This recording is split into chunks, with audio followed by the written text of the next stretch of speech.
बेटा आपकी दो तरह की मार्केट होती है, एक डेट मार्केट होती है और एक आपकी इक्विटी मार्केट होती है। तो इक्विटी मार्केट में जो आपकी सबसे बड़ी मार्केट होती है वो आपकी स्टॉक मार्केट होती है, जो आपकी सेकेंडरी मार्केट होती है। किसी भी एक एग्जिस्टिंग बिजनेस के लिए, किसी भी एक कंपनी के लिए जो बेसिक सोर्स होता है, वो जो सोर्स होता है वो एक ही होता है, सबसे बड़ा सोर्स होता है वो होता है उसके शेयर इशू कर देना, इक्विटी इशू कर देना। ठीक है, जो इक्विटी होता है ना बच्चे, मैं आपको एक इजी वर्ड्स पे बता चुका हूँ कि इक्विटी का मतलब क्या होता है। ऑनर शेयर होल्डर्स क्लेम होता है ये। इस तरह लाइबिलिटीज होती हैं, वो आपके जो लाइबिलिटीज होती हैं वो आपकी ऑब्लिगेशंस बन जाती है ना, मतलब वो आपके ऊपर ये है कि आपने उन्हें पे ऑफ करना ही करना है। इसी तरह जो इक्विटी है, तो इक्विटी का जितना भी पोर्शन है वो क्या कहलाता है, share holder claim.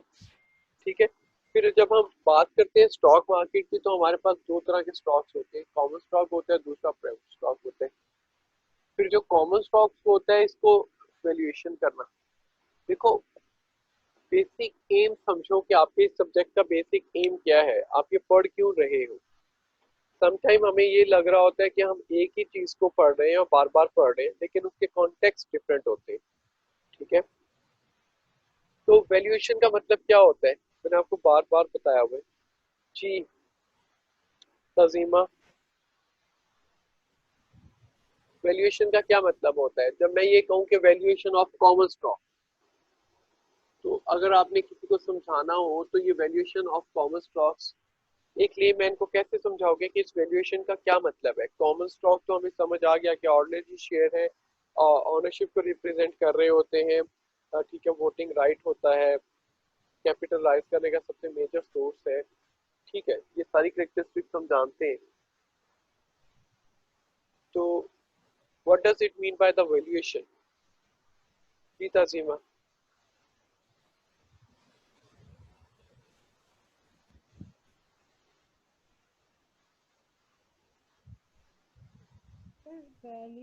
Valuation means value.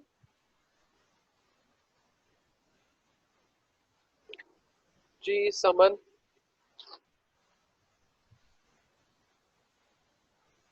समन define या what is valuation in term of finance।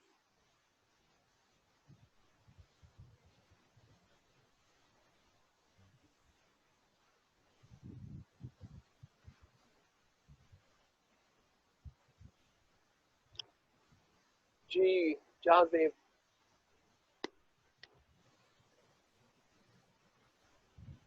Ji sir. Sir share की वैल्यू, सर कॉमन स्टॉक जो शेयर की वैल्यू है सर, उसको डिटरमिन करना वैल्यूएशन कहते हैं। वैल्यू निकालना सर, शेयर की कितनी वैल्यू होनी चाहिए।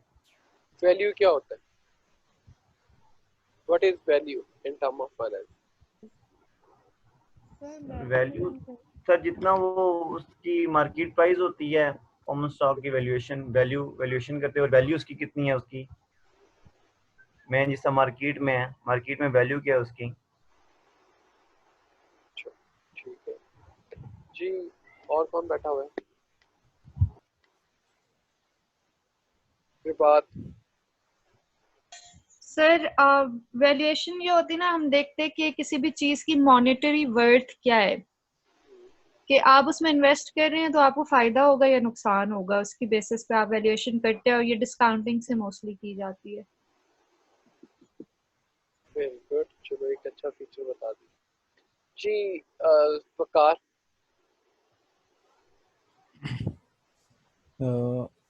आवाज आ रही है सर? जी जी आ रही है। तो sir actually valuation to set a price over something, so जो कॉमन स्टॉक हो जो भी हो सर, अगर हम बॉन्ड में वैल्यूएशन पढ़ रहे हैं to set a price of a bond, set of a price of the common stock, के एक्चुअली क्या प्राइस होना चाहिए इसकी। वेरी गुड, बिल्कुल जहाजेब, आपने भी वकार आपने भी सही बताया। बात ने एक करेक्टरिस्टिक्स बता दी थी। बेटा मैं आपसे बार बार एक वर्ड डिस्कस करता हूँ कि मैं आपसे जो भी चैप्टर डिस्कस करता हूँ ना, उसके तीन बेसिक फीचर्स होते हैं। कितने, तीन बेसिक फीचर्स होते हैं। नंबर वन, कि उसकी करेक्टरिस्टिक्स क्या है। सर ये सर ये एग्जिस्ट, प्रॉब्लम जी प्रॉब्लम क्या। सर ये प्रॉब्लम जो बुक ओपन है सर, ये कौन सा बुक है? ये ब्रिगम का बुक है, अच्छा sir. Financial management practice and theory by Brigham, BRIGHAM। Sir can you share it? हाँ मैं कर सकता हूँ, बिल्कुल कर दूँ। तो सबसे पहले तो मैंने आपसे जो भी चैप्टर पढ़ाता हूँ मैं उसकी करेक्टरिस्टिक्स डिस्कस करता हूँ, फिर मैं उससे पढ़ता हूँ कि उसकी एग्जिस्टेंस क्या है, ठीक है, और उसके पार्टिसिपेंट कहाँ पर हैं और वो मार्केट एग्जिस्ट कब तक कर सकती है, हाउ व्हाट व्हाई। थर्ड में कॉन्सेप्ट आपको वैल्यूएशन ही पढ़ाता हूँ बच्चे, याद कर लो, ठीक है। मैंने आपको मॉर्गेज पढ़ाया, बॉन्ड वैल्यूएशन पढ़ाया, पहले मैंने बॉन्ड मार्केट पढ़ाया, फिर बॉन्ड वैल्यूएशन पढ़ाया, फिर मैंने मॉर्गेज मार्केट पढ़ाया, फिर मॉर्गेज की अमोर्टाइजेशन शेड्यूल पढ़ाई, ऐसी है ना। तो ये बेसिक, ये मैं थ्योरेटिकल पार्ट में आपको लेकर चल जाता हूँ। जैसे आप लास्ट क्लास में मैंने आपसे क्या डिस्कस किया था कि what is stock market, what is the major characteristics of the stock market, what are the major types of the stock market, that is common stock and preferred stock, what is the characteristics of a common stock, फिर आपने ये बताई what is the preferred stock, फिर हम दोनों में देखा, फिर हमने क्यूमुलेटिव और नॉन क्यूमुलेटिव देखा, फिर हमने देखा कि पार्टिसिपेंट कौन से हैं, मार्केट एग्जिस्ट करती क्यों है, what is the basic reason behind it.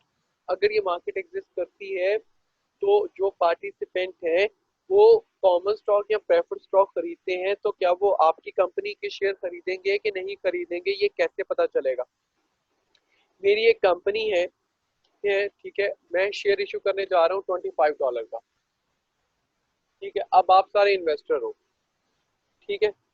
चले अब हम एक प्रैक्टिकल एग्जांपल ले लेते हैं, नेस्ले है, नेस्ले कंपनी है और उसका शेयर $25 का है, ठीक है।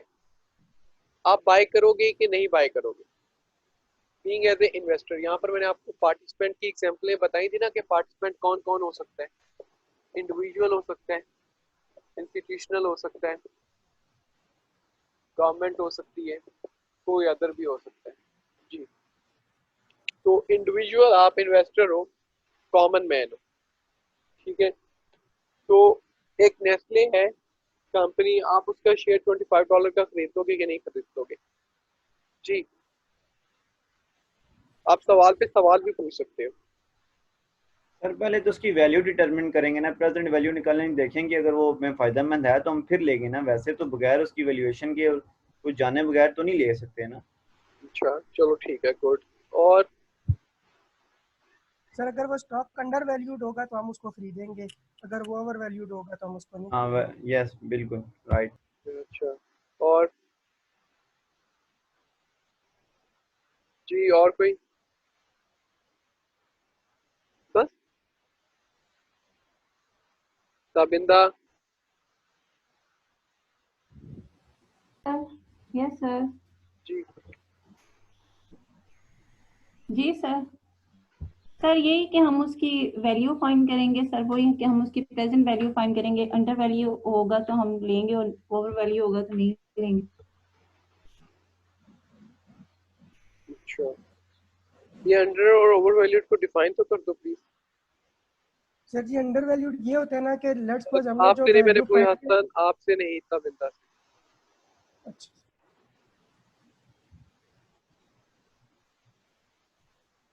सर यही कि ट्रू वैल्यू अगर उसकी सर मार्केट में अगर वो ओवर वैल्यू हुआ है तो सर उसमें तो हमें फायदा नहीं होगा ना सर।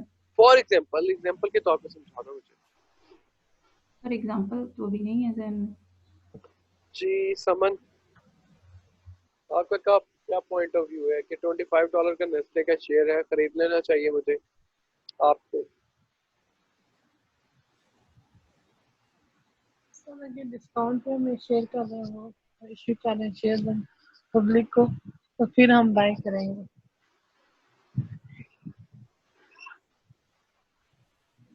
अच्छा अच्छा बेटा, पहले तो इस पॉइंट पे आते हैं, वैल्यूएशन के पॉइंट पे। Very good. तो ये देखो, आपने जितनी भी उसकी कैरेक्टरिस्टिक्स पढ़ी है, कोई भी पार्टिसिपेंट सबसे पहले तो उसकी कैरेक्टरिस्टिक्स के मुताबिक ये चूज करता है कि एक इंडिविजुअल आप हो, तो सबसे पहले आप ये डिसाइड करोगे on the basis of the characteristics, on the basis of your preferences. आप अपनी प्रेफरेंसेस की बेस पे डिसाइड करोगे कि आपको कॉमन स्टॉक लेना है या आपको प्रेफर्ड स्टॉक लेना है। पहली बात, अब देखो पार्टिसिपेंट सबसे पहले क्या कर रहे हैं, कैरेक्टरिस्टिक्स को ऑब्जर्व कर रहे हैं और उसे मैच कर रहा है किसके साथ, अपनी प्रेफरेंसेस के साथ, अपने रिस्क प्रेफरेंसेस के साथ, अपने रिटर्न प्रेफरेंसेस के साथ, ठीक है, अपने बिहेवियर के साथ। अब सपोज कर लेते हैं कि उसने अज्यूम किया कि वो कॉमन स्टॉक खरीदेगा। अब वो कॉमन स्टॉक खरीदेगा, कौन सा कॉमन स्टॉक खरीदेगा भाई? ये वो ही कॉमन स्टॉक खरीदेगा जो कि किसके है, जो कि ट्रू वैल्यू के ऊपर है, जो अपनी मार्केट प्राइस के ऊपर एग्जैक्टली सेट बैठ रहे हैं। अब वो मार्केट के प्राइस सेट कैसे बैठता है, क्या होता है, ये हम डिस्कस करते हैं अभी। तो सबसे पहले वो ये खरीदने के लिए कि मुझे कितने का एक शेयर खरीदना चाहिए, वो इस पूरे कॉन्सेप्ट को नाम देता है वैल्यूएशन। तो वैल्यूएशन का मतलब क्या होता है? To determine the true value, to determine the intrinsic value, to determine the actual value, to determine the fundamental value of the stock. कि अगर मुझे किसी एक स्टॉक की एक्चुअल वैल्यू पता चल जाए, अब सपोज करते हैं कि मैंने आपसे अभी यहाँ पर एग्जांपल दे दी कि ये जो नेस्ले का शेयर है ये $25 का है, तो हो सकता है कि मैं जब इसकी वैल्यू डिटरमिन करने जाऊं तो ये 20 रुपए का हो। तो उस वक्त मुझे पता चल जाएगा कि भाई ये जो, अगर मैं आज ये 25 रुपीज का खरीद लेता हूँ तो मार्केट कभी ना कभी मीन रिवर्जन के तहत, मीन रिवर्जन मेथड के अकॉर्डिंग क्या होगी, डाउन होगी, और ये प्राइस कितने पे आ जाएगी, 20 पे आ जाएगी, और मुझे 5 रुपीज का क्या हो जाएगा, लॉस हो जाएगा। ऐसे ही है ना? तो वैल्यूएशन का मतलब क्या होता है? अच्छा, अब हमारे फाइनेंस के अंदर अगर हर चीज जो है, इधर गौर से सुनिएगा, अगर हमारे फाइनेंस के अंदर, अब मैं आपको वैल्यूएशन समझा रहा हूँ कि वैल्यूएशन का मतलब क्या है। ये मैं आपको 2 दफा बता चुका हूँ, बॉन्ड वैल्यूएशन पढ़ाते हुए भी बता चुका हूँ, लेकिन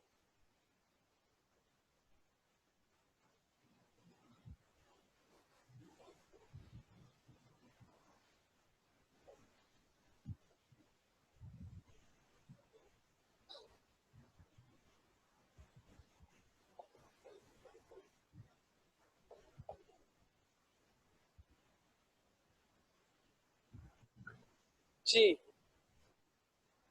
अब ये देखो, शेयर की प्राइस थी 25, ठीक है, और मुझे उसकी वैल्यूएशन करने पे पता चला कि उसकी जो ट्रू वैल्यू है वो ये है। अगर तो जो एक स्टॉक है वो है ही 25 का और वो मार्केट में भी सेल 25 के अंदर हो रहा है, क्या मुझे वैल्यूएशन करने की जरूरत है? नहीं सर, फिर नहीं जरूरत। मुझे वैल्यूएशन करने की जरूरत क्यों नहीं है? क्योंकि वो अपनी इंट्रिंसिक और अपनी फंडामेंटल वैल्यू पे ही ट्रेड हो रहा है। जी सर ये कह रही थी। हाँ, तो तबिंदा ये देखो, तो इसका मतलब क्या होता है कि अब हम, कंपनी ने क्या किया होता है, कंपनी ने अपनी एक स्टेटेड प्राइस रखी होती है। स्टेटेड प्राइस का मतलब क्या होता है कि जी मेरे शेयर की प्राइस, सपोज करते हैं कि उसने अपने शेयर की जो स्टेटेड प्राइस है वो एक स्टेटेड प्राइस की $2 रखी हुई है, $2 रखी है, सपोज करते हैं हम, ठीक है। अब होगा क्या, क्योंकि आपने इकोनॉमिक्स में देखा होगा कि जो स्टेटेड प्राइस है वो चेंज हो जाती है डिमांड एंड सप्लाई की वजह से या इन्वेस्टर के बिहेवियर की वजह से, ठीक है। तो ये जब प्राइस चेंज हो जाती है तो हमें नहीं पता चलता कि एक्चुअल में ये इसे हमें कितने पे खरीद लेना चाहिए, जितने पे हमें ये बेनिफिट पहुंचाएगी, जितने पे हमें ये रिटर्न देगी, जितने पे ये हमें गेन देगी। तो इसी वजह से अब सपोज करते हैं कि कोई स्टॉक ये है जो 25 का है और मार्केट में वो कितने का जा रहा है, 30 का। कोई स्टॉक होगा जो 25 का है और मार्केट में कितने का जा रहा है, ये मार्केट वैल्यू है, ये स्टेटेड वैल्यू है, ठीक है। तो जब कोई भी, अच्छा, बुक्स के अंदर होता क्या है, अब आपकी जो फाइनेंशियल स्टेटमेंट बनाते हो, अगर आपने अकाउंटिंग पे जरा गौर किया हो तो बच्चे, जो आप जो फाइनेंशियल स्टेटमेंट बनाते हो वो तो आप उसको कॉस्ट के ऊपर बनाते हो, ऐसे ही है ना? कोई तो बोल दो यस और no. Yes sir, yes sir, ऐसे ही है। आप अकाउंटिंग में कोई भी चीज बनाते हो, आपने सपोज करते हैं कि लैंड आज खरीदी है 2000 में, लैंड खरीद ली कितने की, 100,000 की। आप तो 100,000 की जो आपने लैंड खरीदी है और आपके पास आज हो गया 2020, आप मार्केट के अंदर इसकी जो वैल्यू है वो 1 की बजाय कितनी हो चुकी हुई है, 50। अब आप इसे 2020 में इतना लिख सकते हो अपनी बुक्स ऑफ अकाउंट्स में, जी सर। 500,000 लिख सकते हो जी वकार?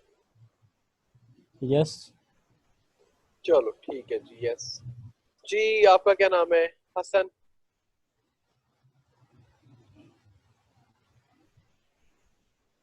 हसन, 2000 में मैंने एक लैंड खरीदी, जिसकी जिस वक्त वो मैंने खरीदी वो मैंने कितनी खरीदी थी, 100,000 की। After the 20 years it worth is 500,000। तो क्या मैं 2020 की बैलेंस शीट के अंदर इसकी जो वैल्यू है वो 500,000 लिख दूंगा ना?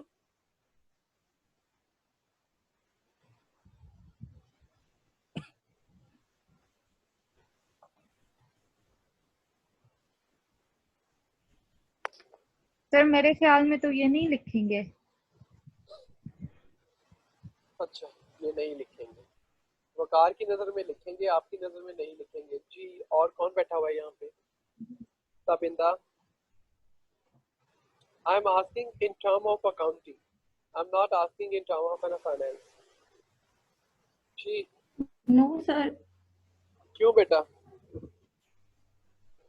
सर क्योंकि खरीदी हमने जितने में थी सर हम उतना ही लिखेंगे ना। अच्छा, उसकी रीजन बता सकते हो? सर यही रीजन है कि हम करंट मतलब करंट प्राइस जो उसकी मार्केट में है वो तो नहीं, जितनी पे हम खरीदी होगी जो एसेट उस टाइम वो ही लिखेंगे सर। ठीक हो गया जी। हसन। जी सर, मेरा वो कनेक्शन लॉस हो गया था तो इस वजह से काइंडली क्वेश्चन रिपीट करते हैं। क्वेश्चन ये है कि यू हैव परचेज, आपने लैंड खरीदी है 2000 में और उस दिन उसकी प्राइस आपने खरीदी है 100,000। 2020 में जाके उसकी जो वर्थ होगी क्या वो होगी या 500,000।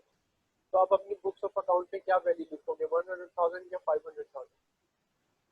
सर जी इसके लिए ना मैटर करते हैं कि आप कॉस्ट वैल्यूएशन के ऊपर जा रहे हो या रीवैल्यूएशन मेथड पे जा रहे हो। अगर कॉस्ट वैल्यू के ऊपर जा रहे हैं तो फिर तो 1 लाख करेंगे, लेकिन अगर रीवैल्यूएशन मेथड के ऊपर है तो वो 5 लाख के तो ऊपर उसको रिकॉर्ड करेंगे। मैं आपसे बड़ी सिंपल सा सवाल पूछ रहा हूँ मुझे। देखो, जी सर। पहला बात तो ये है कि चलो अब आपकी बातें हैं, when the company they have decided they have used the cost recognition method or an reversion method, कब पता चलता है? आप रिवाइज मेथड कब यूज करोगे? सर जी वो तो नोट्स में अपने बताती है ना, उसके अंदर वो जो notes to the financial statements होते हैं उसके अंदर वो स्टेटमेंट देती है तो वो कब कि देती विच है ना? क्लास ऑफ कौन सी एसेट कंपनी उसने रहती है कॉस्ट जो मेथड ऐसा के ऊपर करती है रखी और है, कौन मैंने सी कौन से कंपनी मेथड रहती है वो रिवैल्यूएशन ऐसा नहीं मेथड के करती? ऊपर। चलिए ठीक है जी। जी जहाँ जेब।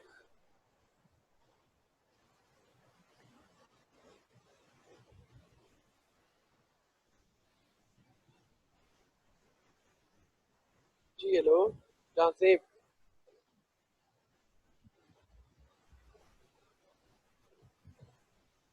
अच्छा बच्चे, वकार आर यू हियर?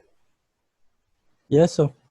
अच्छा वकार, कभी भी ऐसा नहीं होता कि हम उसे क्या कर सके, उससे उसकी मार्केट वैल्यू के ऊपर कर सके। अब देखो आज आपने क्या किया, उसे अपनी आज मार्केट वैल्यू के ऊपर आपने लिख दिया कि ये 500,000 की है। अब सपोज करते हैं 2021 के अंदर आप जाके मार्केट के अंदर इसे सेल करते हो। गौर से सुनना, क्या करते हो? सेल करते हो। और ये जो सेल होती है ये होती है 300,000 की। बात समझ आ रही है ना? जी जी सर। तो अब आपको क्या करना पड़ेगा, अब आपको लॉस देखना पड़ेगा, क्योंकि ये वाली स्टेटमेंट से आपने ये वाली अमाउंट हटा दी है। अब आपके पास ये कंपैरिजन के लिए ये प्रेजेंस ही नहीं है, ठीक है। और दूसरी बात, अकाउंटिंग का एक रूल होता है और दूसरा आसन ये डिपेंड करता है कि आपके बिजनेस की नेचर क्या है, ठीक है। जो बिजनेस रीवैल्यूएशन के ऊपर डिपेंड करते हैं ना, वो बिजनेस ऐसे हैं, उनकी नेचर ऐसी होती है कि उनको रीवैल्यूएशन करनी पड़ती है। लेकिन जो हमारे एक जो यूजुअल बिजनेस को हम रन कर रहे होते हैं ना, वकार और हसन, हम उसे कॉस्ट रिकॉग्निशन मेथड के ऊपर ही लेके चल रहे होते हैं, ठीक है। उस कॉस्ट रिकॉग्निशन मेथड के अंदर हमारा क्या होता है कि भाई हमने जितने की लैंड खरीदी है उतने की ही लिखेंगे। जब तक कि हम उसे मार्केट में जाके सेल नहीं करते। मैं इसे सेल करने जाता हूँ 2020 में, ये 500,000 के अंदर जाती है तो 400,000 मेरा गेन आ जाएगा। ठीक है, तो हम कभी भी ऐसा एग्जैक्टली सर, ऐसे ही है। तो ये बेसिक मेथड है। और अकाउंटिंग के अंदर हम करते भी ऐसे हैं कि हम दोबारा अगर हर चीज की वैल्यू को डिफरेंस करते रहे, यानी कि 100,000 से 500,000 पे ले जाएंगे तो फिर अगले साल इसे हम 300,000 पे लेकर आना पड़ेगा।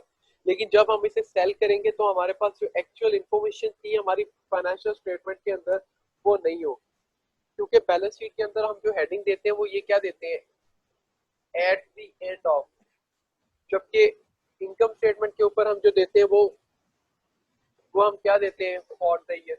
वो ये जी सर, टेम्परेरी होता है, ये जो बैलेंस परमानेंट शीट होता है। होती है वो स्पेसिफिक डेट पे होती है इस तरह ना, और इनकम जब स्टेटमेंट आप एक पीरियड के लिए होती है। तो जब आपकी बैलेंस शीट है ही परमानेंट अकाउंट, तो उस परमानेंट अकाउंट के अंदर आप चेंज क्यों लेकर आओ। ठीक है, और दूसरी बात, फिर मैं आपसे क्या बात कह रहा था कि भाई वैल्यूएशन का मतलब क्या है, ट्रू वैल्यू फाइंड आउट करना। वकार यही मतलब है ना, जी सर। मार्केट वैल्यू के according true value find out करना। अगर मुझे ये बात बताओ कि आप अगर अपनी बैलेंस शीट के अंदर उसे मार्केट वैल्यू के ऊपर लिखते जा रहे हो तो आपको वैल्यूएशन करने की जरूरत ही नहीं है। आप सिंपली जाके उसकी बैलेंस शीट देख लो, आप उसकी स्टेटमेंट ऑफ कैश फ्लो देख लो, आप उसकी हर चीज की वैल्यू पता चल जाएगी, क्योंकि जो उसकी बुक की वैल्यू है वही उसकी मार्केट वैल्यू है। देखो, हमें चीज का कंपैरिजन करने के लिए तब फील होता है कि जब वो चीज क्या हो जाए, डिफरेंशिएट हो जाए एक दूसरे से। ठीक है जी, क्लियर वकार। जी जी सर। सर लेकिन it also depends on the accounting method के where बिल्कुल the historical cost accounting और mark to market historical sir कौन सा फॉलो हो रहा है सर? बिल्कुल, मैंने आपसे पहले ही कह दिया है हम्म बच्चे कि it's depend upon the nature of the business, हम्म कि वो कौन सा मेथड यूज करते हैं। लेकिन जो एक आपका ऑर्डिनरी बिजनेस होता है वो आपका कॉस्ट रिकग्निशन सिस्टम ही अप्लाई करता है, वो वैल्यूएशन को ऐसा नहीं करता। ठीक है, अब वो का बिजनेस जो दूसरी कंपनी के शेयर खरीदता है, ठीक है, आपका बिजनेस, आपका काम ही ये है कि सपोज करते सर हैं। आवाज कट रही है, एक्सक्यूज मी सर। सर आपकी आवाज कट रही है। एक सेकेंड, तो जी अब आवाज आ रही है। जी सर, क्लियर है। जी सर, आ रही है। अच्छा, तो मैं आपको ये कह रहा हूँ कि सपोज कर लो कि ऐसा बिजनेस है वकार कि जो एक कंपनी है, मैंने शेयर अपने इशू किए 100,000 नंबर ऑफ शेयर, 80,000 सेल हो गए, 20,000 आउटस्टैंडिंग हो गए। तो बहुत सारी एक सब्सिडरीज कंपनीज ऐसी होती हैं आपकी अवेलेबल कंपनीज, जो कि क्या करती है, ये कंपनीज की आउटस्टैंडिंग शेयर्स खरीद लेते हैं। अब इस तरह की जो कंपनीज होती है ना, वो अपनी वैल्यूएशन दूसरे मेथड पे करती हैं, क्योंकि उन्हें एक्चुअल में मार्केट के अंदर अपने आप को सरवाइव करना होता है। ठीक है, तो रही बात, मैं आपको बार बार यही बताता हूँ कि एक ऑर्डिनरी बिजनेस जो है, और दूसरी बात, मैंने आपको जो मॉडल पढ़ाने हैं, मैंने आपको जो भी मॉडल पढ़ाना है, ठीक है, डिविडेंड डिस्काउंट मॉडल पढ़ाना है, फ्री कैश फ्लो मॉडल बनाना है, उसके लिए हमारी बेसिक अजम्पशन ही ये है कि जो अकाउंटिंग है वो कॉस्ट रिकॉग्निशन मेथड को ही यूज करती है। ठीक है जी,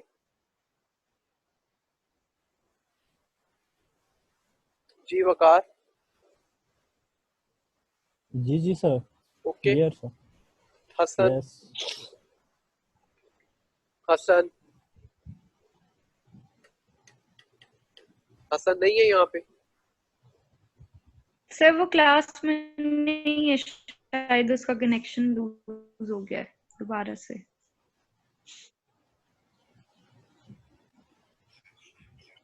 नहीं सर, अभी नहीं है फिलहाल। चले जी, आज हम ये क्वेश्चंस करते हैं, तो आपको ये चीजें समझ भी आ जाएंगी साथ के साथ।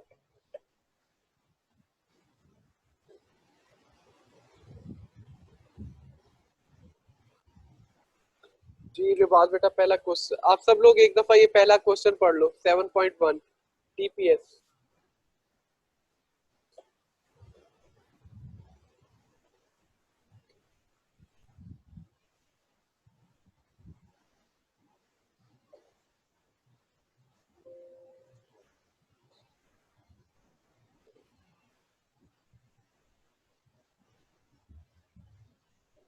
सर पढ़ लिया।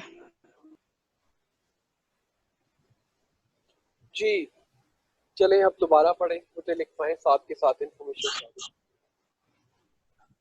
Thresh Industries just paid a dividend of 1.50 a share. D not जो है वो 1.50 है।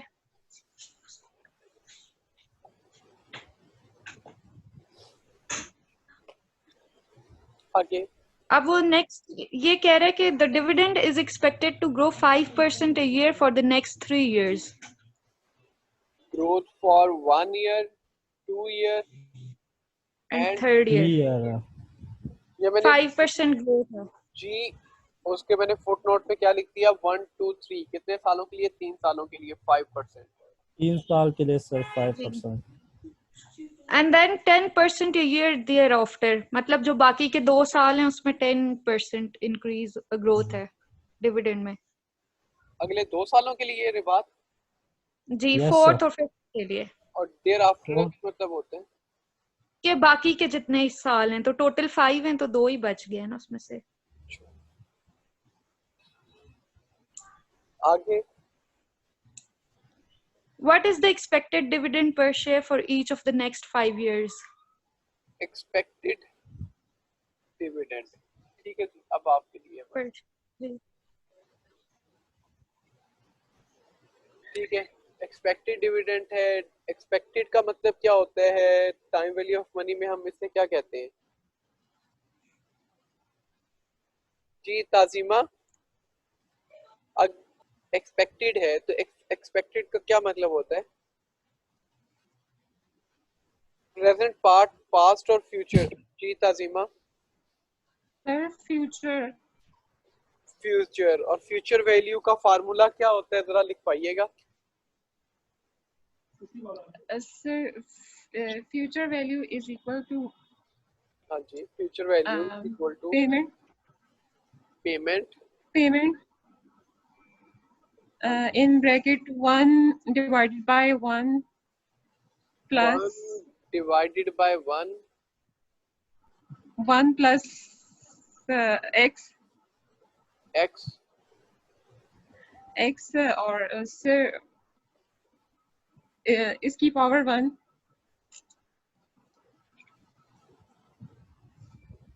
चलो ब्रैकेट दोबारा बंद करके सोच लो sir bracket close power 1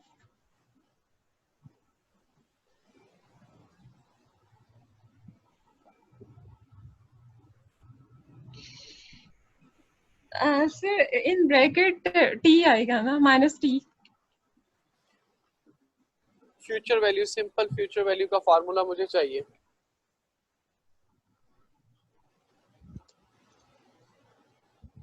sir मैं बताऊं 1 मिनट मुझे इनसे पूछने दो।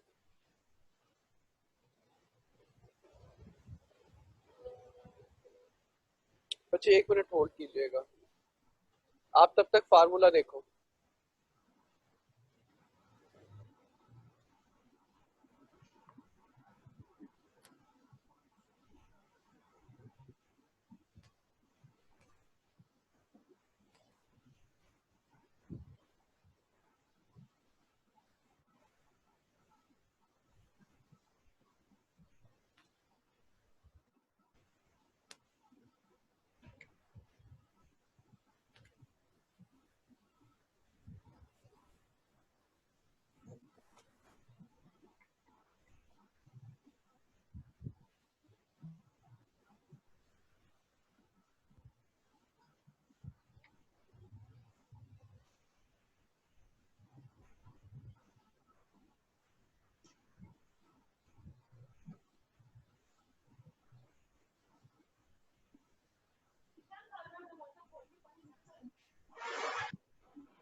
जी बच्चे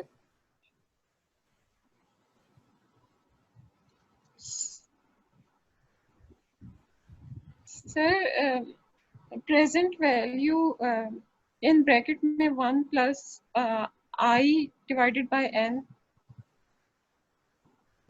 ठीक है जी ताजीम समन।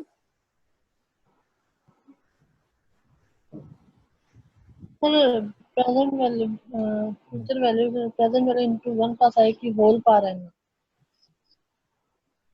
दोबारा बोलिएगा please Saman. Future value equal to present value into 1 plus i की होल पावर है। वेरी गुड, बिल्कुल। यहाँ पर अब देख लो फ्यूचर वैल्यू या प्रेजेंट वैल्यू, हमने तो फार्मूला लगाना होता था ना। यहाँ पर प्रेजेंट वैल्यू हमें क्या गिवन है, यहाँ पर प्रेजेंट वैल्यू हमें डी नॉट गिवन है। यहाँ पर एक्सपेक्टेड यानी कि future value, sorry future value होता है ना लिखा हुआ, तो फ्यूचर वैल्यू हमने नहीं लिखना यहाँ पे। हमने फ्यूचर वैल्यू किसके लिए फाइंड आउट करनी है, D1। एक्सपेक्टेड आई होता था इंटरेस्ट रेट, हमने यहाँ पर क्या फाइंड आउट करना है, जी। ग्रोथ लिखेंगे। ठीक है, यहाँ पर हम n की जगह t लिखते हैं। ये बेसिकली वो है। तो ये एक्चुअल में एक्सपेक्टेड डिविडेंड का मतलब पता चल गया। Expected dividend for the next 5 year, each of the next 5 year. Each का मतलब है अलग अलग कैलकुलेट करना है, हम एक जगह पे भी कैलकुलेट कर सकते थे। ठीक है, क्योंकि हमने यहाँ पर पहले क्या उसने कहा, each of the next 5 year, हर 5 सालों का अलग अलग से कैलकुलेट करना है। तो D1 हमने कैलकुलेट करना है, तो D नॉट हमारे पास गिवन है 1.50 इंटू 1 प्लस फर्स्ट ईयर में ग्रोथ कितनी है, ये देखो फर्स्ट ईयर लिखा हुआ था यहाँ पे 5%। 0.05। और रेस की पावर कितनी है, कौन सा ईयर है, 1 है, तो 1 आ जाएगा। 1 से कोई फर्क नहीं पड़ेगा। तो आंसर क्या आ गया,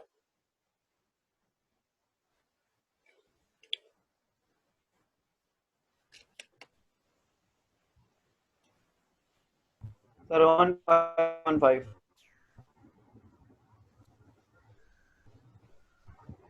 1.575 सर।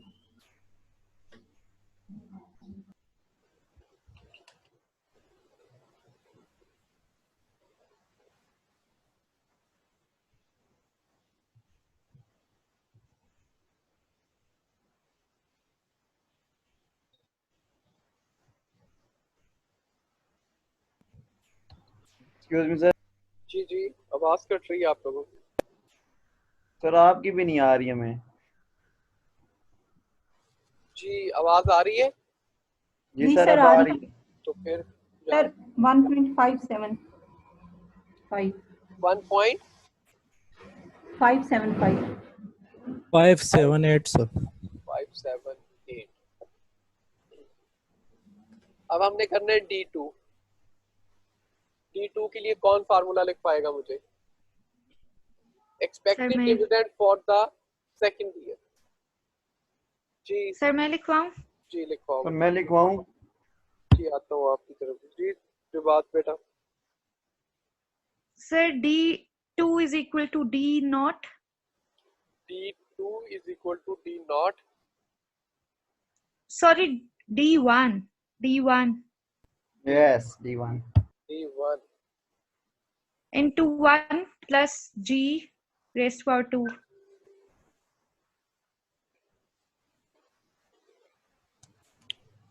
अच्छा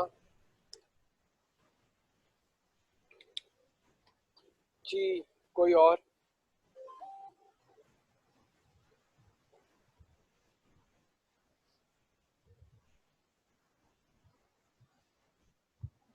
ठीक है सर। ये गलत है ये। सर D1 ही नहीं लेंगे।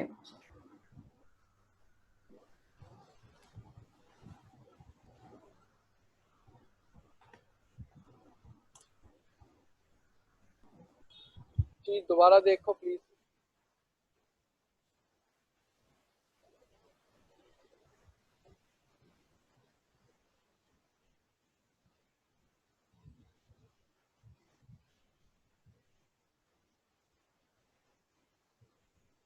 सर D नॉट ही होगा। ये बात क्या गलती है इसके अंदर, सर डी नॉट ही होगा सर इसमें। D नॉट होगा। चलो नहीं, फिर चलो मान लेता हूँ बात, D नॉट हो गया। ठीक है, कोई और गलती, कोई और तरीका।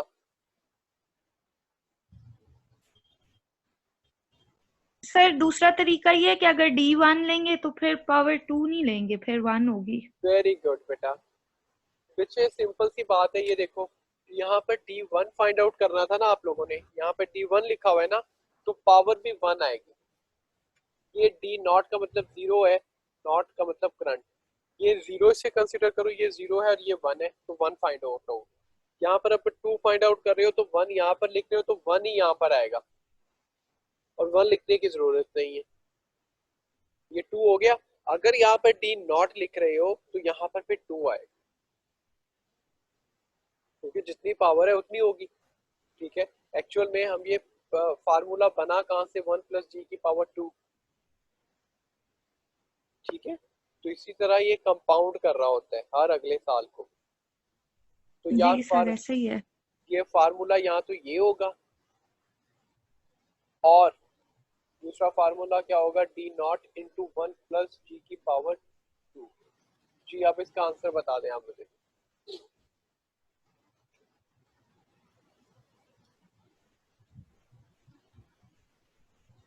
1.65।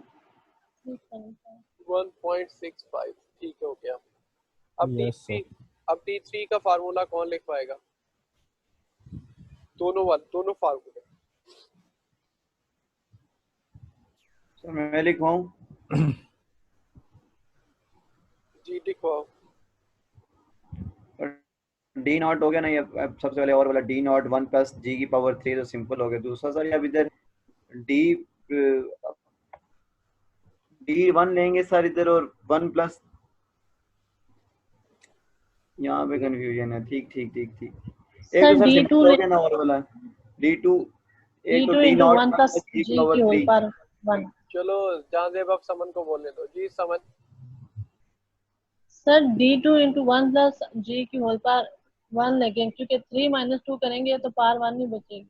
वेरी गुड, 2 और ये plus 1। Yes, very good.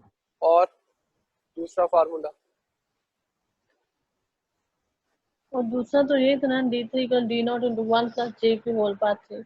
Very good. चलो जी, अब ये बताने की जरूरत ही नहीं। ये क्वेश्चन हो गया। चलो अब क्वेश्चन नंबर 3 की तरफ चलो, ओ सॉरी 2 की तरफ। ये रेस कर रहा हूँ मैं। ठीक है, लिख लिया सबने? Yes sir. जी सर कर दें।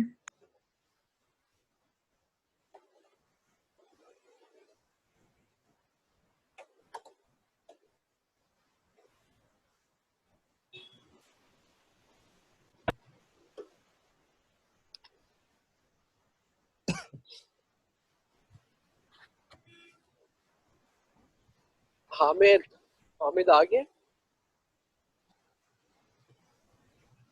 हामिद आ रही है?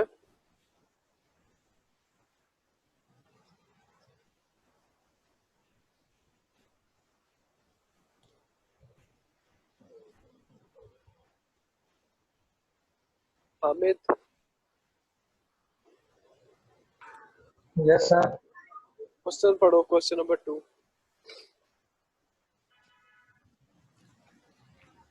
Boeing Incorporated is expected to pay $1.5 per share dividend at the end of this year. That is, dividend 1 will equal to $1.50. The dividend is expected to grow at a constant rate of 7% a year. The required rate of return on the stock RS is 15%. रहने तो आवाज बहुत cut रही है आपकी, आवाज शोर बहुत कर रही है। अच्छा जी, D1 कितना दिया हुआ है उसमें? $1.50। ठीक है जी। And the dividend expected to grow at a constant rate of 7%। G जो है for the constant rate g of L is equal to 7%। G of L का मतलब है growth for long term, growth of dividend in long term. जो constant rate होगा उसे हम g of L से डोनेट कर देंगे। ठीक है जी। और हमारे पास R of S, are of S क्या होता है? रिटर्न ऑन द स्टॉक के अलावा इसे क्या नाम पड़ा हुआ है आप? Sir required rate of equity. Yes, sir price find करना। Return on equity. नहीं नहीं, ये आरओएफएस को और क्यों क्या क्या कहते हैं? मैं आपको कहूँ कि आरओएफएस फाइंड आउट कर दो तो आपके माइंड में पहली क्या चीज आती है? Return on stock sir. Return on stock के अलावा क्या आता है? इसको दूसरा नाम दो कंपनी के पॉइंट ऑफ व्यू से। ये तो इन्वेस्टर के पॉइंट ऑफ व्यू से है ना। Cost of equity sir, cost of equity. Sir cost of equity. Very good, cost of equity, जिसे आपने इक्विटी। एफएम के मॉडल के ऊपर भी पढ़ा हुआ है। Yes sir. जी, अब क्या फार्मूला होगा? सर मैं बता दूं? जी जी बता दें please. Sir dividend 1 divide by dividend 1 divided by required rate K minus G growth sir. Very good, ये सॉल्व भी हो गया।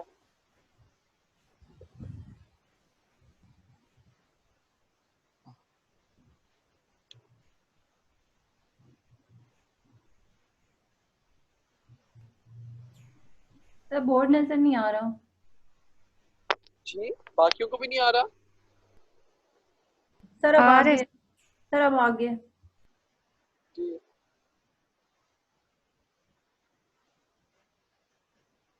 सर 18.75। 18.75।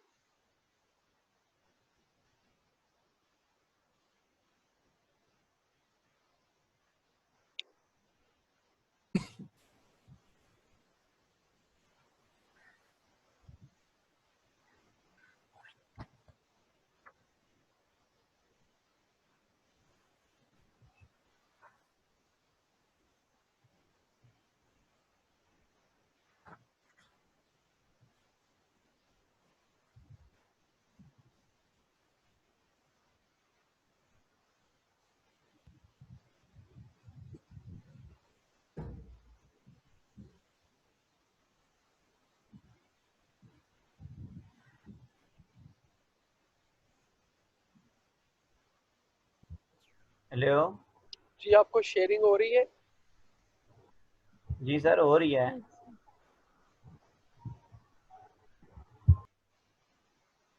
चले क्वेश्चन नंबर 3 पढ़े जल्दी से।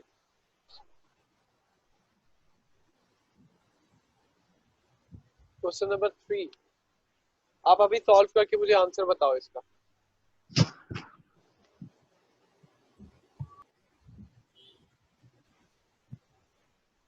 क्वेश्चन नंबर 3 जल्दी से सॉल्व करो बच्चे।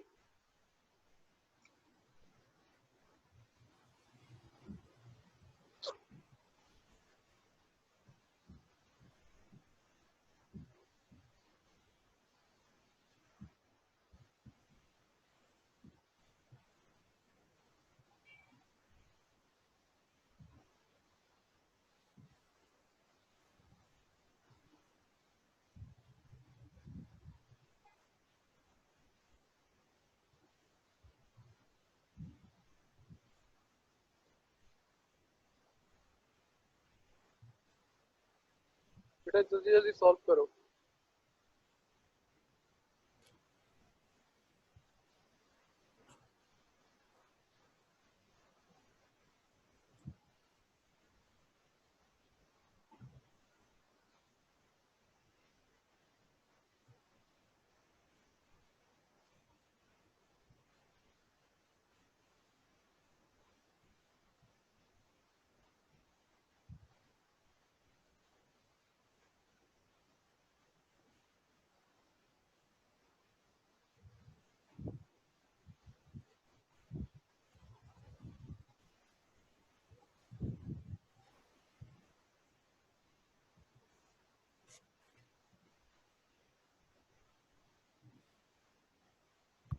सर 15%।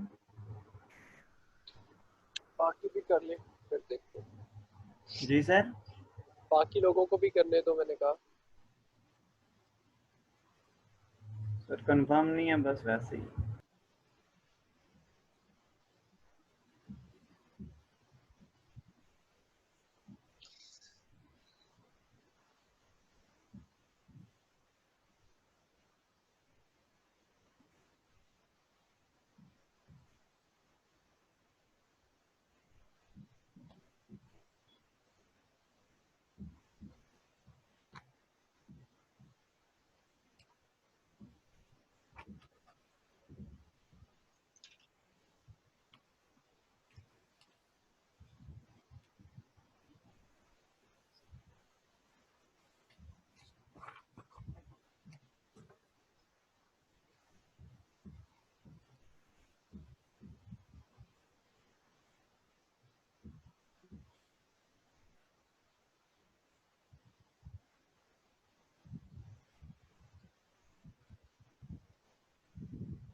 सर 15% है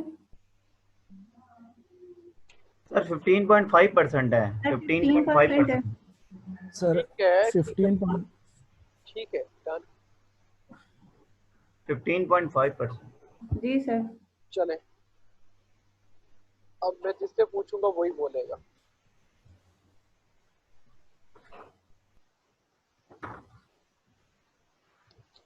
अब पहले तो इन्फॉर्मेशन लिख पाए मुझे बच्चा कोई।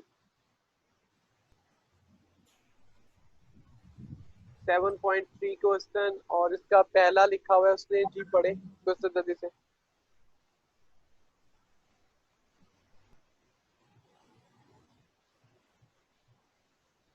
सर प्राइस पर शेयर तो आ गया ना 20।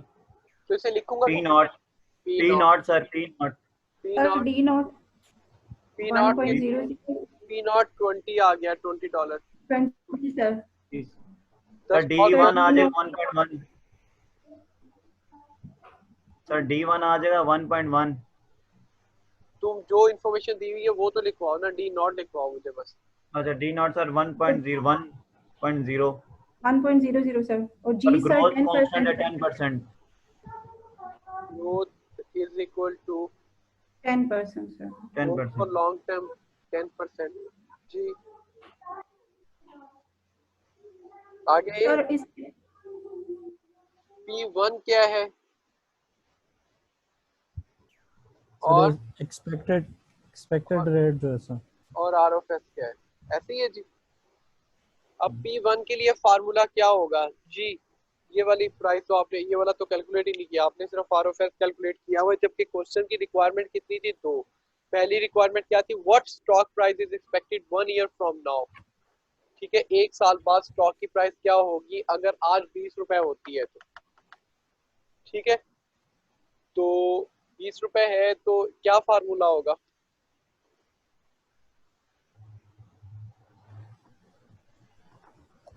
सर ये बताएगी सर मैं बता बिनता।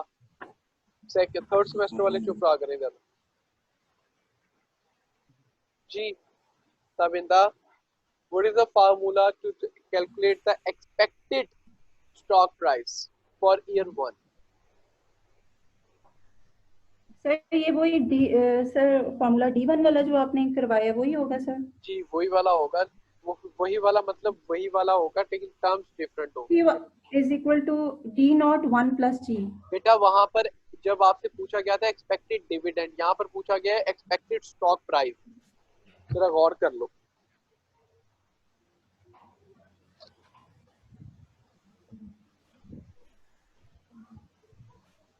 ताजीमा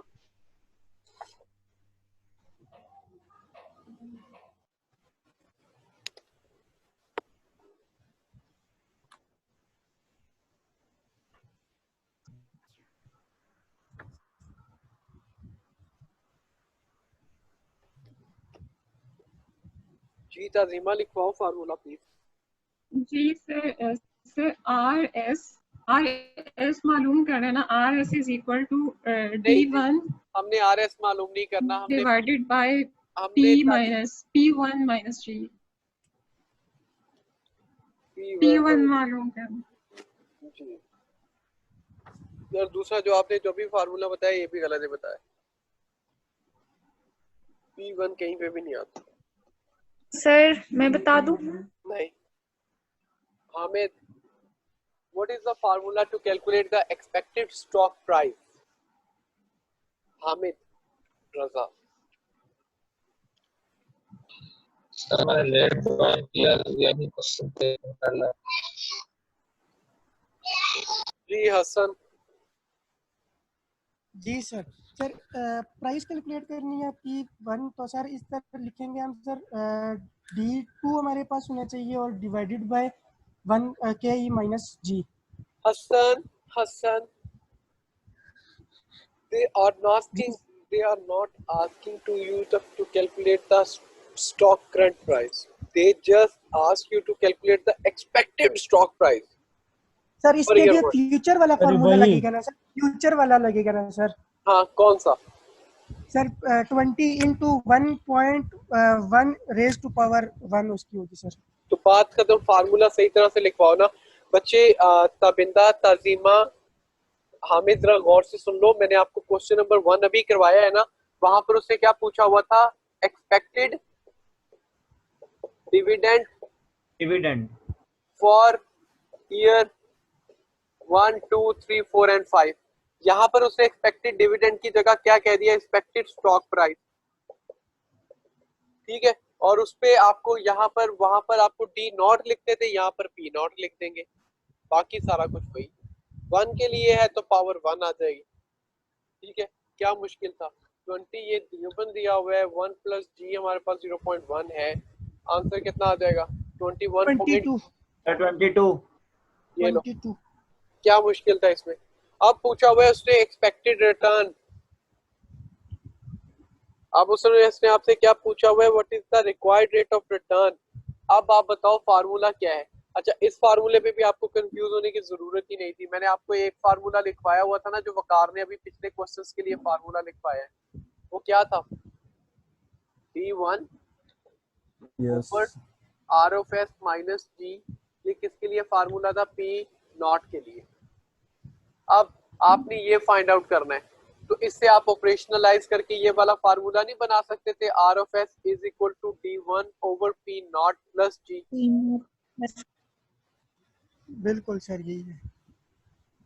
तो इस क्वेश्चन में तो सिर्फ एक ये वाली नई चीज थी सर। 15% ही आएगा आरएस। और भाई इससे मेरा कंसर्न ही नहीं था, मेरा कंसर्न ही इससे था कि आपको ये कैलकुलेट करना आता है कि नहीं आता। पहली बात तो आपने क्वेश्चन को आधा पढ़ा, आप ये क्यों भूल गए थे कि उसने आपसे ये एक्सपेक्टेड स्टॉक प्राइस भी पूछी हुई है? ठीक है, फिर एक्सपेक्टेड स्टॉक प्राइस का आपको फार्मूला खुद फॉर्मुलेट करना आना चाहिए था, क्योंकि जब आपको मैंने क्वेश्चन नंबर 1 पे बता दिया है कि जहां पर वो आपसे पूछ ले, क्योंकि बेटा रिबात ने वैल्यूएशन के कॉन्सेप्ट को एक टर्म में डिस्क्राइब किया था, रिबात ने कहा था कि sir present value find out कर लेना। ठीक है, और जो फ्यूचर वैल्यू गिवन हो तो इसका मतलब ये है कि हम उसमें क्या कर सकते हैं? उसे कंपाउंड कर सकते हैं, उसकी फ्यूचर वैल्यू भी फाइंड आउट कर सकते हैं और उसकी प्रेजेंट वैल्यू भी फाइंड आउट कर सकते हैं। ठीक है, वैल्यूएशन के अंदर डिस्काउंटिंग भी आता है और कंपाउंडिंग भी आता है। जी, क्वेश्चन नंबर 74 जी प्लीज पढ़ें।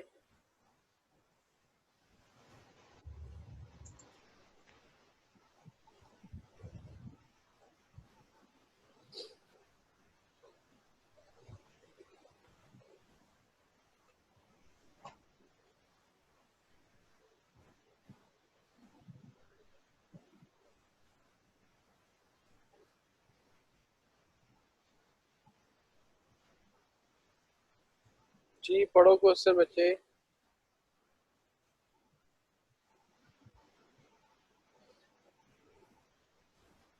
जी बहुत आसान है, बहुत आसान है, अटेम्प्ट करो इसे।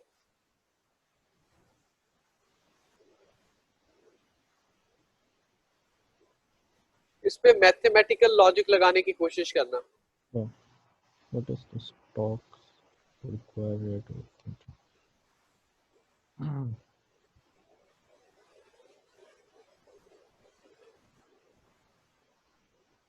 सर अरे इससे ये होगा कि अभी ग्रोथ अभी माइनस नहीं, कर अभी देगा नहीं ठीक है। बोलना, अभी नहीं बोलना, कर लो, सर जी हो गया। मैं पूछ लूंगा आप में से। अच्छा सर।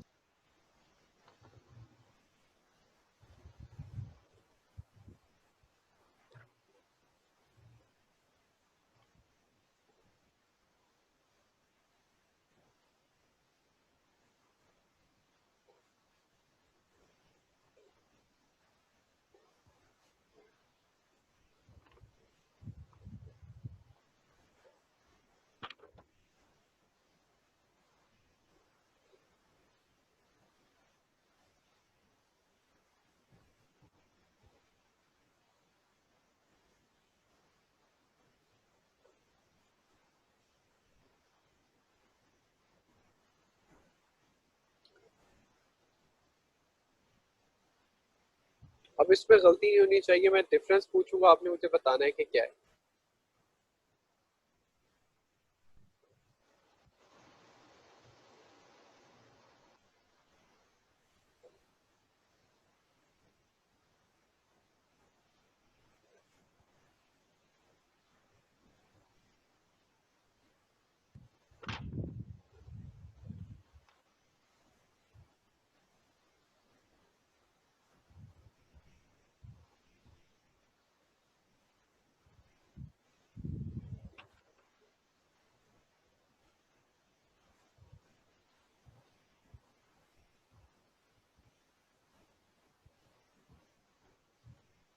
चले जी, 1 सेकंड का क्वेश्चन था।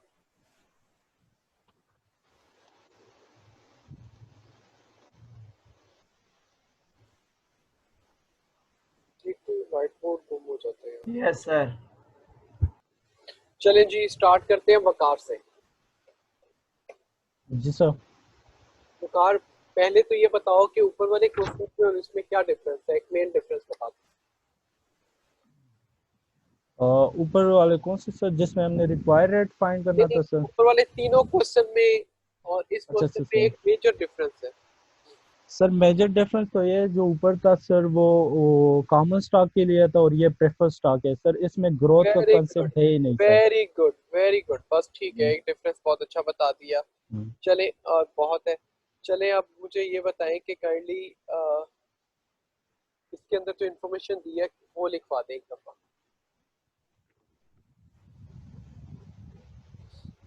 सर मैं लिखवा दूं? हाँ जी, मैं लिखवा दूं। Okay sir. सर पहले तो ये कंपनी है incorporated has preferred stock outstanding that pays a dividend of $5 at the end of dividend each year. Of dividend of preferred stock is Preferred stock, yes, $5। yes. जी आगे। And जो current price है sir वो है 50 पर share. Value of preferred stock yes. $50। और sir हमने इसकी sir वो stock require rate of return find करना है, prefer stock require rate of. तो फार्मूला अब हम पूछते हैं तबिंदा से, उसने क्या लगाया है।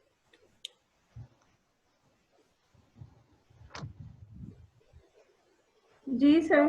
सर ये D RPS is equal to DPS divided by VPS sir. तो इतना शोर पीछे से बंद कर दो प्लीज। जी समझ। Sir DPS divided by VPS sir, जो आपने लिखा है सर, और फिर 0.1 आ जाएगा। ओके चलो, गुड हो गया जी। समन, तबिंदा ने फार्मूला लिखवाया dividend divided by value of preferred stock, so the answer is 0.1 और 10%।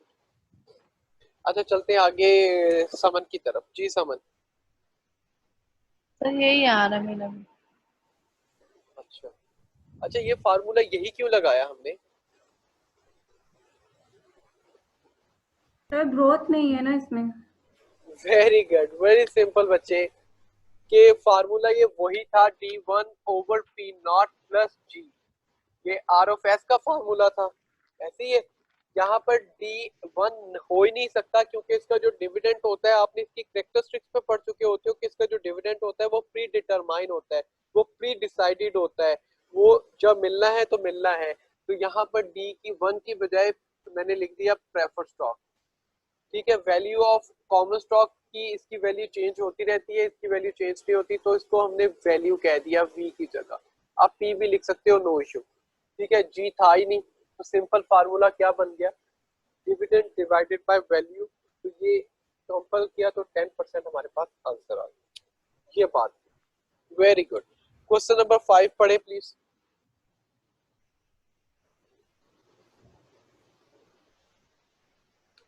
दो मिनट है आपके पास, पढ़ लो एक दफा, फिर मैं कैसे ले। सर आप स्क्रीन शेयर कर दें सर, स्क्रीन शेयर कर दें। स्क्रीन शेयर है बेटा, चलो मैं दोबारा करता हूँ, 1 मिनट ठहरो।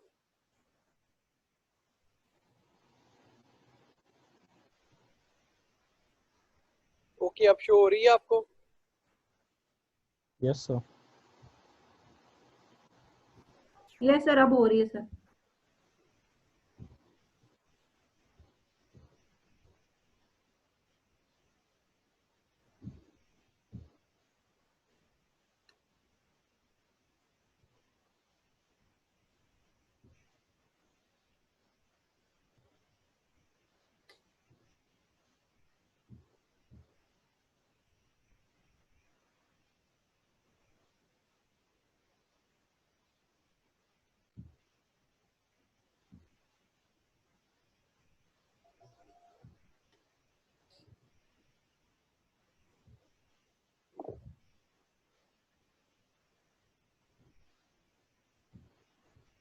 चले जी,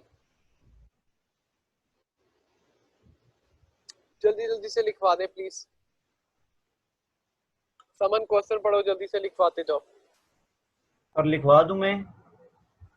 जी, फर्स्ट सेमेस्टर वालों में से कोई।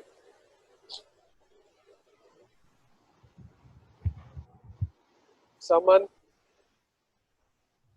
सर एक मिनट बस लिख लो, कंप्लीट कर लो।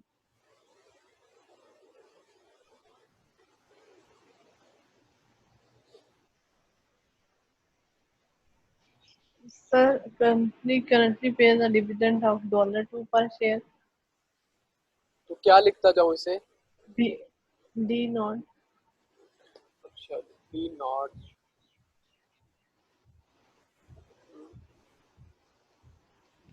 जल्दी जल्दी, टाइम नहीं है। फिर कंपनी डिविडेंड ग्रोथ रेट उसका 20% पर ईयर है, लेकिन फॉर 2 years है growth for first year and and second year second year 20%। Constant rate 7%। Growth for constant rate को किस तरह डोनेट करते थे?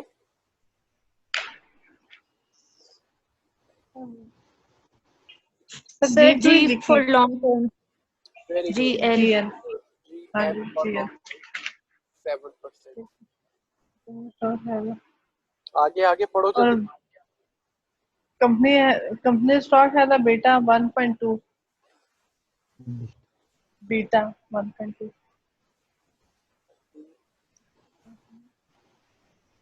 जल्दी जल्दी। The risk-free rate is 7.5% RFR and risk premium is 4%. Estimate of the stock run price time के अनुसार।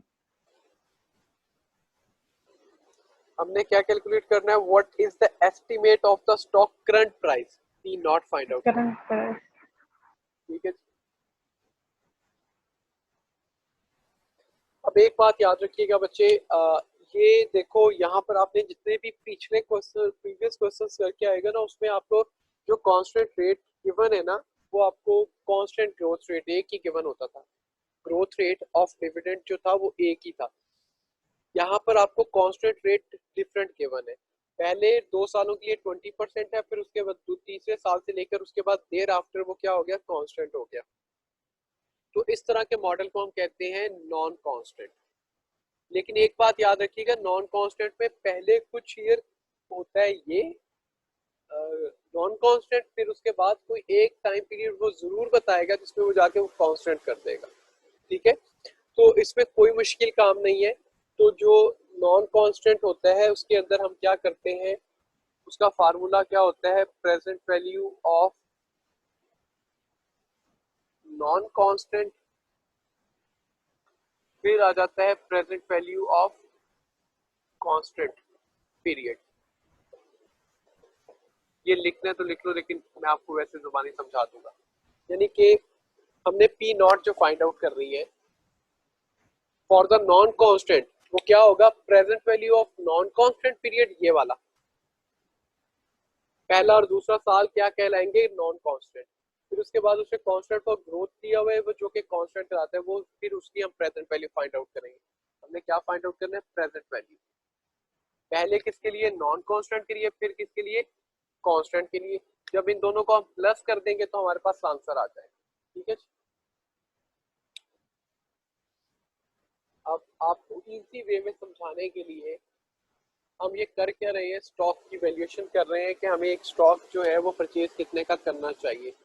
अगर उसकी ये इंफॉर्मेशन गिवन है तो हम कैसे कैलकुलेट करेंगे। ठीक है, clear?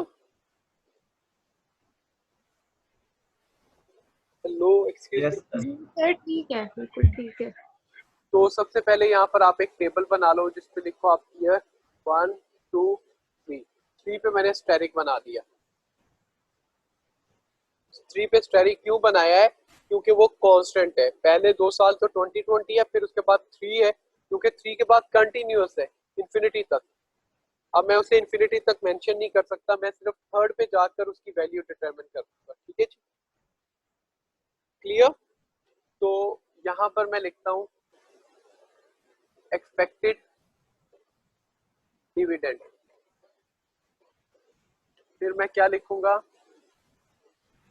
Present value of expected dividend. अब ये देख लो फार्मूला मैंने क्या लिखा था, present value of expected dividend for non constant period plus present value of expected dividend for constant year. तो ये क्या हो जाएगा, नॉन कांस्टेंट, ये क्या हो जाएगा कांस्टेंट। जब हम इसकी present value of expected dividend को यहाँ पर जाके प्लस कर देंगे तो हमारे पास पी नॉट आ जाएगा। और एक्सपेक्टेड डिविडेंड का फार्मूला आपको आता है जी, बता दे प्लीज जल्दी से कैलकुलेट करके। पी नॉट कितना है हमारे पास, 2 into 1 plus 0.2। Sir D1 sir मैं लिखवा सर D1 2.40 है, D2 2.88 है। एक मिनट भाई, आहिस्ता आहिस्ता। 2.08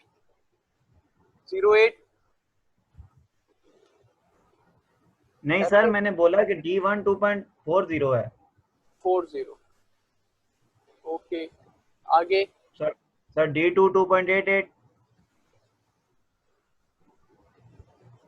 और सर D3 1.07 करेंगे तो 3.08 है। ये इसको ऐसे ही कैलकुलेट करना है, 2.88 प्लस 0.07 ऐसे ही कैलकुलेट किया है।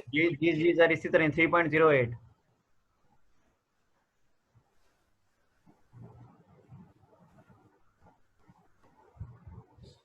एक बात याद रख लेना, जब आप नॉन कांस्टेंट से कांस्टेंट पे जा रहे हो तो आपने इसे कैरी फॉरवर्ड करके ही कैलकुलेट करनी है, पावर देके कैलकुलेट नहीं करनी। ये बात नोट बना के आप अभी लिखो अपने नोट पे जल्दी से, कि जब नॉन कांस्टेंट से कांस्टेंट पे आना है तो 2.88 into 1 plus 0.07 इस तरह कैलकुलेट। सर रिपीट कर दें सर, आवाज नहीं आ रही थी, रिपीट कर दें ये वाला। बच्चे मैं ये कह रहा हूँ कि जब आपने नॉन कांस्टेंट से कांस्टेंट ईयर पे आना है, क्योंकि 2 साल पहले नॉन कांस्टेंट थे, फिर थर्ड ईयर पे जाके कांस्टेंट हुआ है, तो जब आपने उसका एक्सपेक्टेड डिविडेंड कैलकुलेट करना है तो आपने उसे कैरी फॉरवर्ड करके, मतलब ऐसे 2.88 into 1 plus 0.07 ऐसे कैलकुलेट नहीं करना कि यहाँ पे डी नॉट लिख दो 2 into 1.07 और रेज की पावर 3, आंसर चाहे 1 भी आ जाए, ठीक है। आपने उसे कैरी फॉरवर्ड करके कैलकुलेट करना है, क्योंकि वो डेसिमल्स की वजह से काफी फर्क पड़ जाता है, ठीक है जी। अब हमने कैलकुलेट क्या करना है, प्रेजेंट वैल्यू कैलकुलेट करनी है। जी सर 2.40 डिवाइड बाय 1.123 सर, इसका जो पूरा निकालेंगे तो 12.3 निकलता है सर। अच्छा एक और बात याद रखो, एक्सपेक्टेड जो डिविडेंड है ना बेटा, उसके आपने जो एक्सपेक्टेड डिविडेंड कैलकुलेट करना है ना, तो जो आपका ये जो वैल्यू है थर्ड ईयर पे, आप थर्ड ईयर के ऊपर जो इसकी वैल्यू डिटरमिन करोगे थर्ड ईयर के लिए, तो आपके पास एक फार्मूला होता है। अच्छा कांस्टेंट के लिए तो आपके पास फार्मूला है कि नहीं है पी नॉट कैलकुलेट करने के लिए? जी सर है। जी सर है। वेरी गुड, जी सर है। वो फार्मूला क्या होता है sir? P naught is to D1 divided by R of S minus G। दोबारा बोलो रे, बात क्या बोला है सर? आप P naught का पूछ रहे हैं? हाँ जी सर P naught के लिए तो आप सिंपल फॉर्मूला जो है प्रेजेंट वैल्यू का वो लगा सकते हैं, डिस्काउंटिंग वाला। मेरी बात एक छोटी सी, तबिंदा समन ताजीमा जरा गौर से सुनना। ये तो हो गया 2 नॉन कांस्टेंट, तीसरे ईयर के बाद ये कांस्टेंट है 7% के साथ। तो अब सपोज अज्यूम कर लो, आपने यहाँ पर मैंने स्टेरिक बनाया हुआ है, ठीक है, जरा गौर से बात सुनो कि सपोज अज्यूम कर लेते हैं कि अगर आपके पास ये नॉन कांस्टेंट गिवन नहीं है तो आपने पी नॉट फाइंड आउट करना है, तो आप किस तरह फार्मूले से कैलकुलेट? क्वेश्चन नंबर 3 पे चले जाओ, सॉरी क्वेश्चन नंबर 4 पे चले जाओ, किस तरह कैलकुलेट किया था पी नॉट?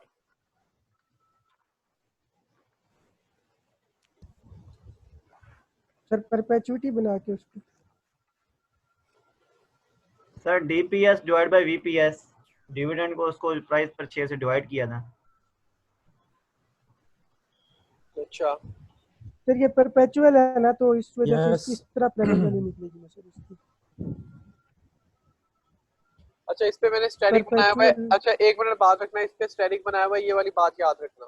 तो मैं आपको फार्मूले का पहला ऐड पूरा कर देता हूँ। 2.40 डिवाइडेड बाय 1 प्लस क्या करूंगा, present value of sir required return निकालेंगे ना जो पहले। Require very good, required return निकालेंगे, आर ऑफ एस निकालेंगे। आर ऑफ एस कितना है हमारे पास?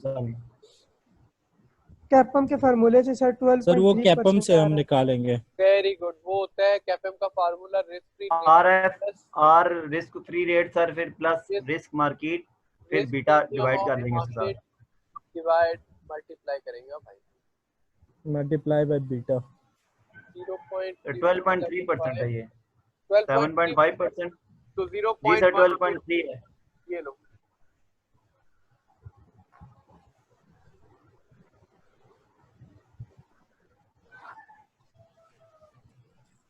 ये देखो सर पहले वाला, जी सर फार्मूले का पहला पोर्शन फेल हो गया आपका। सर पहला 2.14 है। जी जी सर पहला आंसर 2.14 है और दूसरे का 2.28। अच्छा चले ठीक है।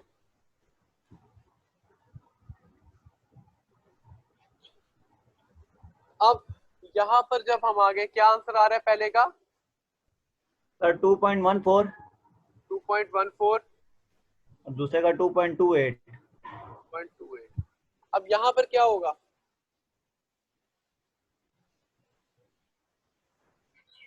सर इसके लिए वही जो ये 3 पॉइंट उसमें सर इसको आप कांस्टेंट रेट जो लेस करेंगे, जो 7% है ये वाला, इसको उसमें से जो हमने निकाला रिक्वायर्ड रेट ऑफ रिटर्न 0.123, इसमें से अब इसको लेस करेंगे ना कांस्टेंट वाली जो ये आगे है। कुछ भी नहीं करेंगे। अच्छा ये देखो, ये क्या था? नॉन कांस्टेंट था। नॉन कांस्टेंट के लिए हमने कर लिया। ये क्या था? कांस्टेंट था। और कांस्टेंट के लिए जो फार्मूला होता है वो क्या होता है? P not into R of S minus g. ठीक है, आर ऑफ, अब ये यहाँ पर कांस्टेंट ईयर कौन सा है? 3 है। वहां पर आप क्या लेते थे? D P not find out करने के लिए आप D1 लेते थे। अगला यहाँ पर हमारे पास क्या आ जाएगा? D2 आ जाएगा। हाँ सॉरी, D3 आ जाएगा हमारे पास। 3 सर 3 ठीक है, तो D3 हमारे पास है 3.08 इंटू आर ऑफ एस है 0.123, हमारे पास G कितना है? 0.07। भाई सर मैं यही कह रहा था ना कि माइनस करेंगे 0.07 को। तो भाई फार्मूला तो लिखवाओ ना, बताओ तो बच्चों को कि कांस्टेंट का फार्मूला। तो इसके बाद आपका इसका आंसर क्या आ गया आपके पास? सर 58.11। 58.11। बात समझ आ रही है? जी सर। इस 58 को यहाँ पे प्लस कर दो, 58.11, तो ये कितना आ जाएगा? सर एक मिनट कैलकुलेट करते हैं। और बस अंदाजा लगा के बता दो यार, 58 है 59 से। सर 61.19। 61.19 आ जाएगा और इसे डिवाइड कर दोगे 1.0.123 और रेस की पावर क्या लोगे? 2। सिर्फ ये याद रखना। अच्छा 2 क्यों लेंगे? क्योंकि 3 तो इंफिनिटी को रिप्रेजेंट कर रहा है ना, इंफिनिटी को रिप्रेजेंट कर रहा है। उसे कहा 3 आफ्टर 3 आगे आगे फॉरवर्ड कर देना है। ठीक है, तो इस वजह से अब इसका आंसर जो भी आता है, क्या आता है?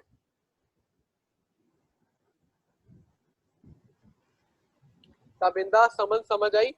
कुछ भी नहीं किया बच्चे, सिंपल सा काम है कि सबसे पहले जब भी आपके पास जो नॉन कांस्टेंट मॉडल आएगा ना, मैं आपको इसका एक और क्वेश्चंस भी करवा दूंगा, तो सबसे पहले एक्सपेक्टेड डिविडेंड कैलकुलेट करना है और एक्सपेक्टेड डिविडेंड के बाद उसकी प्रेजेंट वैल्यू फाइंड आउट करनी है।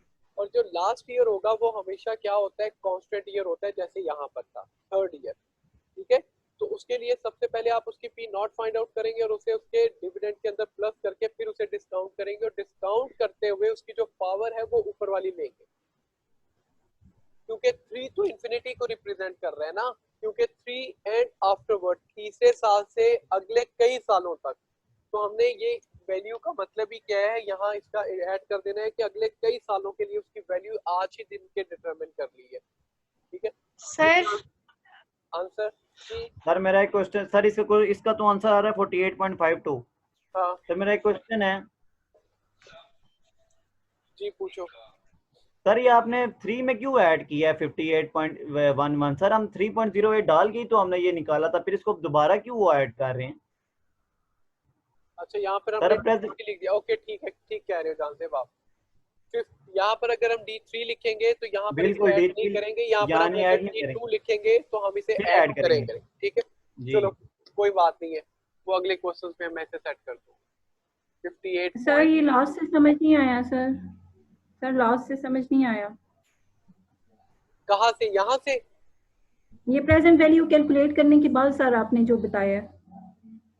यहाँ तक समझ आया कि ये 58 पॉइंट कहाँ से आया है? ये सर समझ आया, उसके बाद ओके ओके, उसके बाद कुछ भी नहीं करना। उसके बाद मैंने कहा कि इसकी जो रेस की पावर है ना, वो ऊपर वाली पावर लेनी है।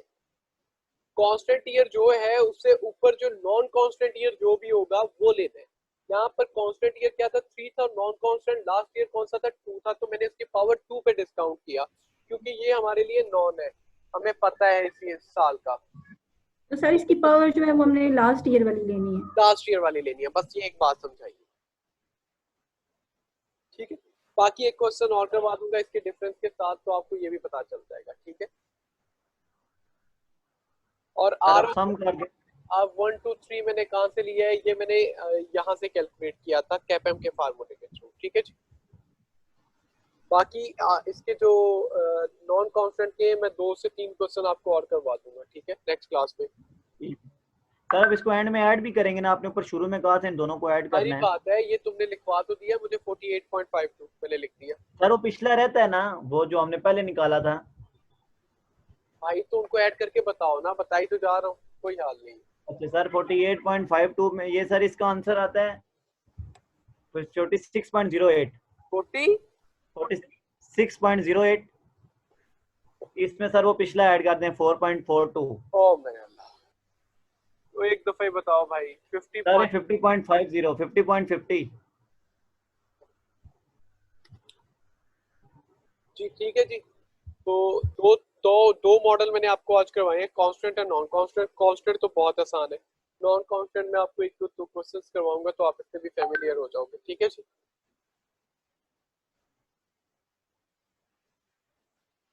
सर जाए नेक्स्ट क्लास शुरू होने वाली है, उनका भी थोड़ा सा वो देखना है, तो चल वो एकदम शुरू कर देते हैं 4 5 6 7 पे ही।